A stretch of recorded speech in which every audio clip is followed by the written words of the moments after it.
Hi, in this video we are going to talk about aggregate functions and group by.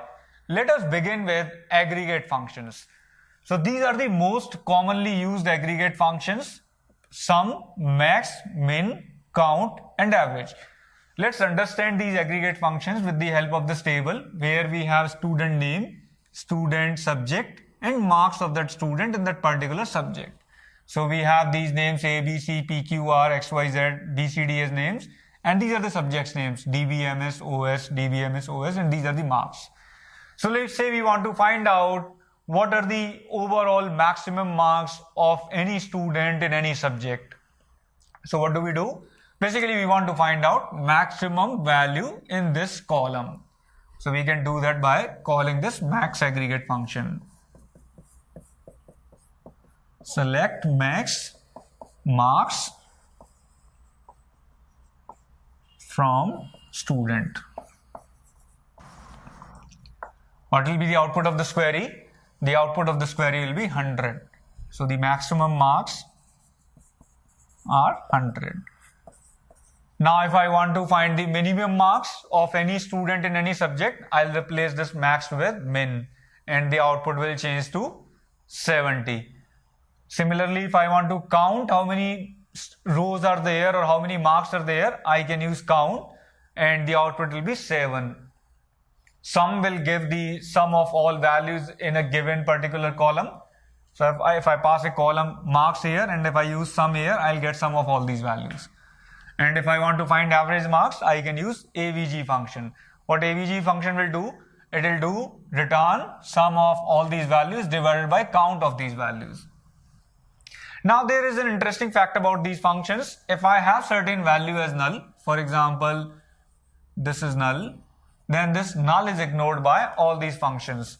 For example, the max will ignore null, the min will ignore null, sum will ignore null, sum will return the sum of remaining 6 values. The count function will also ignore null, it will return 6 if I do call count of marks.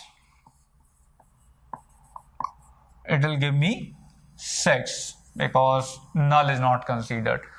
Now if we want to count nulls also in the table, then we use count star. So if I use count star, I'll get 7. Average function, AVG function, also ignores null. I mean, if I do AVG marks, I will get sum of all these 6 values except this null divided by 6. That's what I'll get as an average if I do average marks on this table where I have a null value. So we have talked about aggregate functions. We have talked about mainly 5 aggregate functions. There are more aggregate functions, but these 5 are the most common. Let us now talk about group by. We use group by whenever we want to group rows according to one or more attributes.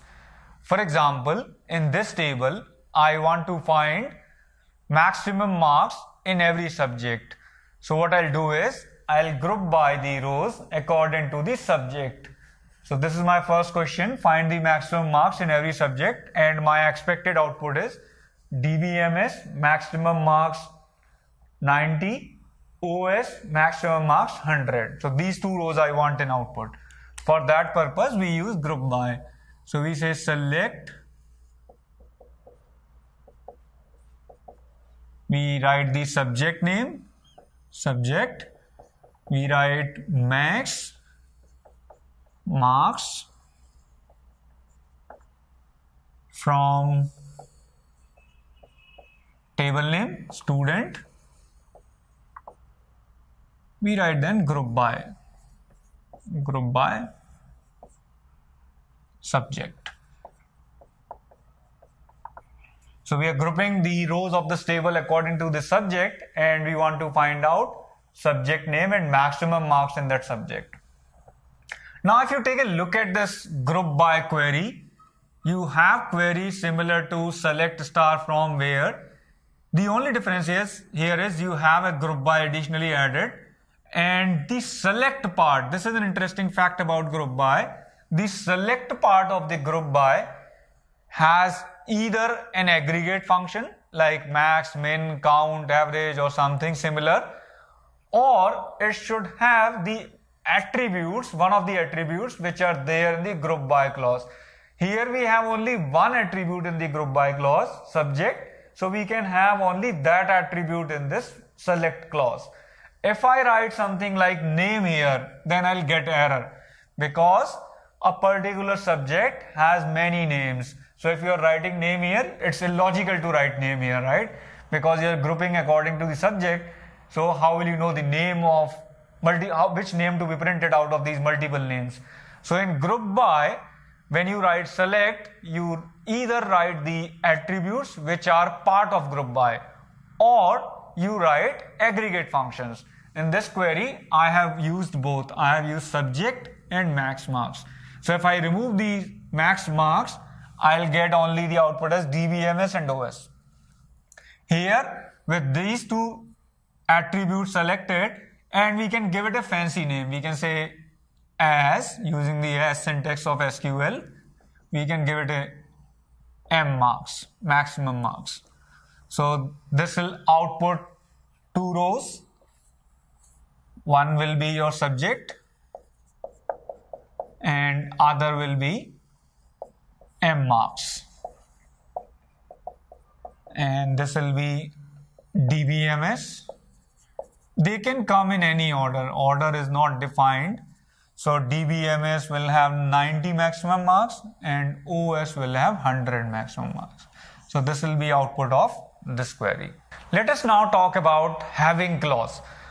So group by gives us data aggregated according to the group column or columns that we have specified.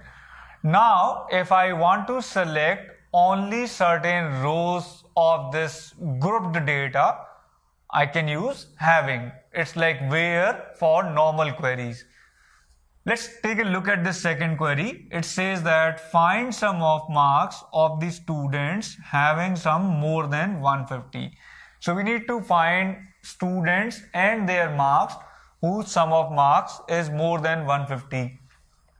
So what is the sum for ABC? It's 150. It won't be part of output because it's not more than 150. PQR 150. XYZ 160. BCD 190. So our output is going to be XYZ and BCD. So let's write down this query using group by and having clause. Select. So we want to select the marks of the students. So we need to find the students here and we need to aggregate marks of individual students. So according to which column we'll do a group? We'll do group by student name, right? Name column. Select name and sum of marks, and let's say as M sum, mark sum, where let's use small letters for this. Even here we should have used small letters as a recommended practice. Right, so M sum from student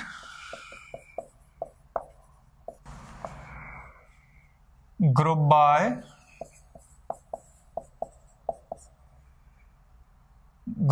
name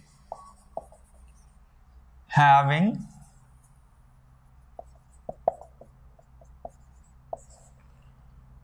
sum of marks greater than 150. So this query will give us the student name and sum of marks of the students whose sum is greater than 150. So the output of this will be name M sum. Name would be XYZ and BCD. XYZ has sum 80 plus 80, 160, and BCD has sum 190. So this is the output of this query. So we use having clause where we want to restrict the number of rows in the aggregated data. So we had how many? 1, 2, 3, 4 students in aggregation if we simply do aggregation by the student name, but after using the having clause we reduce the number of rows in the output from 4 to 2. Let us now talk about differences between where and having clause. So the first difference is having clause filters aggregated rows. What it means is once you apply the group by, once the grouping happens, after that you apply having conditions on top of the group data. It works on grouped or aggregated data. And having clauses, they have either the column names according to which you have done the grouping, or they have aggregated functions on other columns, aggregate functions like max, sum, min. So that is how you do having clause.